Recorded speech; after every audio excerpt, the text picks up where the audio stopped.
Boop. Happy Wednesday. Today is Wednesday, May the 19th, 2021. Today's daily Bible readings come to us from Psalm 115, Ezra 9, 5 through 15, and then John 16, 16 through 24. And I'm going to take a look at John today. Talk about the pain of parting, because it's that time of year again, isn't it? People around the country who are, they've spent 4 years getting to know each other, are going through these things we call graduations, and they're leaving their campuses, and good chance they're not going to see each other anymore. You've come to know each other well over that period of time, and suddenly it's all over. And, there's this kind of manufactured break in the relationship that you saw coming, right? You knew it was coming. You had an idea, but now it's suddenly here, and it really hits you hard.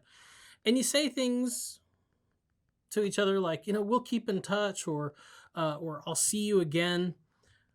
But that's more often than not, sadly, not the case. I mean, there's some people who really do a good job, and there will be some people that, even though you're parting company, you're going a different way, you still might keep up with them. Granted, that's a lot easier nowadays because social media than like when I was in college, back before the earth had fully cooled. But, more often than not, that's not the case.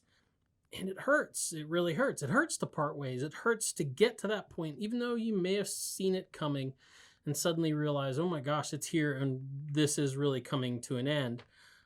It hurts to bring to an end that kind of friendship and the fellowship and the presence that you'd really grown into and grown to rely on. So, the text here today, we've got Jesus warning his disciples.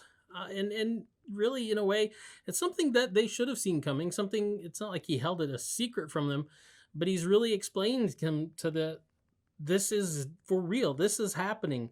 We are going to part ways, that the disciples, they face this loss. They face this loss of one whom they had come to know so well. They had really, over the course of time and traveling with him and working with him, they'd really come to know him and rely on him.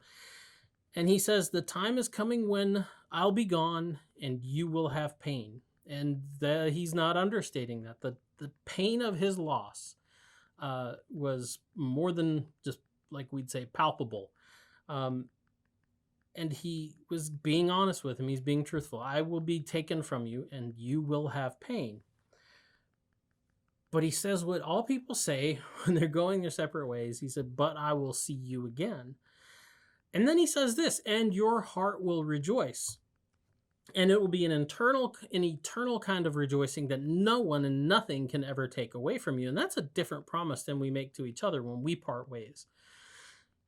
It's a promise that Jesus is making to them, that even though that he has to leave and it's really going to hurt a lot for them, that he will return to them. And that pain that they're experiencing now will be replaced with rejoicing. And it's not just going to be a kind of momentary, oh, how good to see you again. It's going to be an eternal kind of joy that no one can take away from them.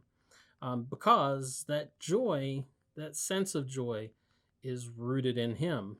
So he says that I will see you again and your heart will rejoice when I restore my presence and my fellowship and my friendship to you. And that's the source of the real true joy. That's the hope of the church. We have pain now that we have to deal with. But Christ will see us again, and our rejoicing will be eternal. Anyway, that's the DBR for today. We'll be back tomorrow. Get out, enjoy the day. Looks pretty good. And we'll be back tomorrow. See you then. Boop.